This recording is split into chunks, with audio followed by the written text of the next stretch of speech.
There are two new paint sets from Monument Hobbies and Atomic Mass Games, and there's quite a bit of confusion about what these AMP paints actually are. An expansion to Pro Acryl, or are they an entirely new standalone paint line? And is the formula different from the Pro Acryl main range? So many questions, and in this video I've got the answers for you. I've tested both sets thoroughly and will explain the similarities and differences with Pro Acryl and whether these AMP sets are worth a spot in your paint collection or not. Hi, I'm Stahly from Tale of Painters. I'm the guy with a huge paint archive, and for years my channel has been all about testing the latest miniature paints. I've already covered Pro Acryl in the Signature series, but in this video I'll be looking at the AMP Cosmic Sets 1 and 2. AMP stands for Atomic Mass Paints from Atomic Mass Games, who are the creators of games like Marvel Crisis Protocol and Star Wars Shatterpoint and Legion. And now they've teamed up with Monument Hobbies, the makers of Pro Acryl, to develop 80 new colors.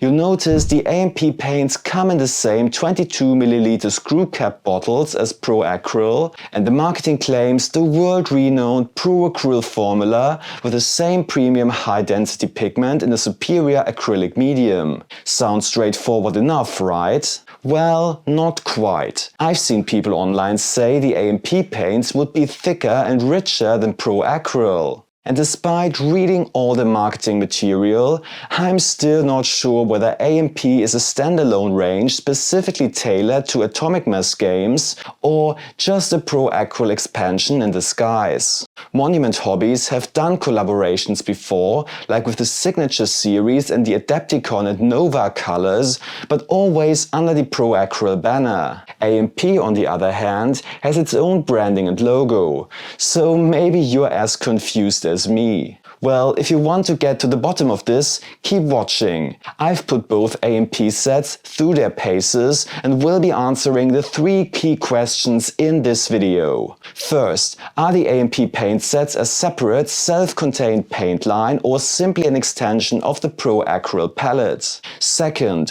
what exactly are the 18 colors included and how versatile are they in practice? To find out, I'll paint a test model using nothing but AMP paints. And third, what are the similarities and differences compared to Pro Acryl? I'll help you decide whether these AMP sets are a game changer for your collection or better left on the shelf. So let's dive in. Each set contains 9 paints. The sets come in Monument Hobbies signature boxes, and the artwork features both the AMP and Pro Acryl logos. Perhaps a first clue that the paints might not be so standalone after all. As always, I've applied all 18 colors to primed plastic card and professionally digitized them. You can download this hand-painted swatch for free on Tale of Painters. The link is below in the description and comments. Now, looking at the swatch, there's a lot of browns, beiges and greys, plus warm tones like yellows and oranges. There's a dark blue, but no greens, magentas or purples at all. It's safe to say the AMP sets aren't designed as all-round starter kits. There's no full spectrum of primary and secondary colors, and even essentials like black and white are missing. I've also created a hand-painted swatch for the entire Pro Acryl range, which now includes the AMP colors as well. And surprise, surprise, as you will see in the swatch, the AMP colors fit perfectly into the gaps in the Pro Acryl lineup. You can get the swatch on my Patreon for a small donation, and if you already own an older version, you can download the updated one for free. Check the description and comments for how. As for whether the colors are specifically tailored to Atomic Mass Games titles, well, I'm not entirely convinced. At the time of recording, Monument Hobbies have released just one tutorial using AMP paints only, which is a B2 battle droid from Star Wars. And it's just all metal, so yeah, not a very complex paint job. So I'm going to run my own test. I didn't have an Atomic Mass Games miniature to hand, but I did have this beautiful new Jade Warrior from Warhammer the Old World. I want to find out if AMP paints can stand on their own, so I'll paint the model using only the 18 AMP colors from set 1 and 2. Let's start with the only metallic paint in the AMP lineup: steel. So far Pro Acryl has only the very light silver plus the rather dark silver. Steel now sits in between, similar to Citadel's Iron Breaker, though a medium dark steel color like Lead Belcher is still missing from the range. If you like comparing colors and paints yourself, I highly recommend my 7-in-1 color matching document. A lot of care went into this. It's the closest thing to holding real painted samples in your hands. It contains over 1,100 colors from the 7 most popular miniature paint ranges, including Pro Acryl. I've just updated it with the AMP paints as well, so you can check whether you already own similar colors before you buy. Like all Pro Acryl metallics, steel has a fantastic consistency. It barely needs thinning and flows really well. Unlike a lot of other metallic paints, Pro Acryl metallics don't dry on the brush tip too quickly, making controlled highlights much easier. The metallic flakes are very fine and the shine is lovely. Only in terms of covering power, Pro Acryl metallics don't quite reach the top tier, but they're up there. Steel covers nicely in 2 to 3 thin coats. To shade the armor, I use Payne's Grey Wash from set 1. Up until now, Pro Acryl had only 3 washes: black, brown and flash wash, but the AMP sets add 4 new ones. Set 1 has petroleum brown wash, which is a sepia brown with a green tinge. Basically, it looks like poo, but super useful when you want to get nasty. Also included is magenta wash, which is surprisingly rich and vibrant. It's fantastic for high fleet Leviathan Tyranids, though I'd recommend thinning it with a drop of contrast or Lamian medium, as it is a bit thick, at least my bottle is. Set 2 has brown grey wash, which is a dark brown black with a hint of olive green. Great for grimy metals and very versatile as an alternative to a pure black wash. Plus there's Payne's Grey Wash, the one I used for the silver armor. A bluish grey which is a bit on the softer side when it comes to tinting. Now Pro Acryl washes have a slightly higher viscosity compared to the current Citadel shade paints, so they're not as runny. They remind me more of lighter contrast paints like Plaguebearer Flash and Dreadful Visage. The result on the silver details is quite lovely, as you can see here. To complete the armor, I give it a quick dry brush of steel to bring out the edges. An even lighter silver would have been better, but I wanted to stick to the contents of the AMP sets. After I painted, washed and dry brushed the base, I paint the undergarment with bright green blue, which is a light grey with a hint of green and blue, just as the name suggests. So how do the acrylics feel compared to Pro Acryl? Are they any different? Well, despite what I read online, I would say the consistency is pretty much the same.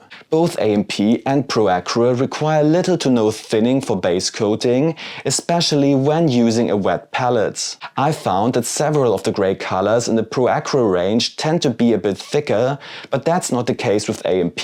Grey-green, slate grey and cool grey are just as fluid as the rest of the range, so if anything, the AMP paints are more consistent. Speaking of slate grey, I use this cool dark grey to mix it into bright green blue and blend this mixture into the recesses of the cloth. Thinning and blending is a joy with AMP, as they apply smoothly and the working time is quite long.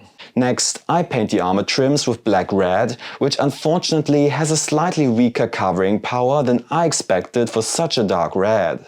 I then shaded the trims with brown grey wash. Because of the higher surface tension, you need to work the wash into the recesses with your brush a bit more actively to avoid pooling. Sounds a bit negative, but I really love the Pro Acryl washes when I want a stronger tint. I feel that once you have them where you want them to, they settle really nicely and create soft gradients. And thanks to AMP, there are finally more colors to choose from. What kind of washes do you prefer? The thinner, new formula Citadel shades or something with a stronger tint? Let me know in the comments below, perhaps I can make a video comparing washes in the future. To highlight the trims, I mix Peachy Flash into Black Red. Since neither black, white nor an off-white are included in the two Cosmic AMP sets, I had to find other ways to lighten and darken the colors. Luckily, the salmon tone of Peachy Flash works nicely with Black Red to create a light burgundy color. While I work on the remaining details and you get a feel for how AMP paints behave on the brush, it would be amazing if you would hit the like button and even more so if you subscribe. 2/3 of all viewers of my videos aren't subscribers yet, and subscribing helps a lot with making my reviews more visible. The algorithm can be brutal for smaller creators, especially when I want to cover more niche paint topics that might not get as many clicks. Plus, with a subscription, you won't miss any of my upcoming videos. On my channel, I guide you through a jungle of new miniature paint releases, and I usually get new products before most others. Okay, so right now I'm glazing the yellow with red orange to add some shading. Red orange is a quite transparent paint, fantastic for glazing but not really suitable for base coating, so watch out. I do wish Monument Hobbies had put a note about that on the label. The included orange yellow, which I used for the yellow base coat, has a quite decent covering power for such a saturated yellow though. Here I'm painting the skin with Peachy Flash, the only skin tone in the set. It's actually not all that peachy, more of a light Caucasian skin tone. Not quite ideal for Jade Warriors, but it shades well when mixed with burnt umber. By the way, the eyes were the only details for which I had to use paint from outside the sets, namely black and white. While I'm painting the final details, tidying up small mistakes and finishing the base, it's time for a quick recap and to revisit the 3 questions from the beginning. First, is AMP a standalone range? I would say no. Think of AMP more like an extension of Pro Acryl's signature series, a curated selection of colors with a thematic focus. You can paint a complete miniature with them, as this Jade Warrior proves. Despite the limitations, I think the color scheme turned out quite balanced and striking. But the 18 paints included are quite specific, and for me a standalone range needs to cover all the core hues on the color wheel. Second, how versatile are the colors? Well, AMP filled some noticeable gaps in the Pro Acryl range. More washes in grey and beige tones are always useful. There's finally a darker warm yellow, and I really like the bright green blue. And third question, are there any differences between AMP and Pro Acryl? Honestly, apart from the label design, I would say no. AMP paints behave exactly like the Pro Acryl paints you know and love. So to wrap this up, are these sets an essential purchase? If you tend to stick to Pro Acryl only, then yes, absolutely worth the money. But to be fair, the AMP range doesn't offer much you won't have already seen in other paint lines.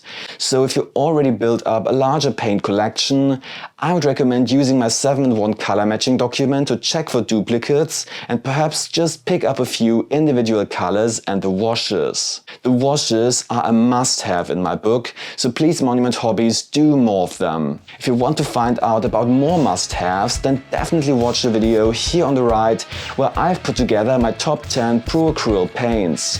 Thanks a lot and happy hobbying!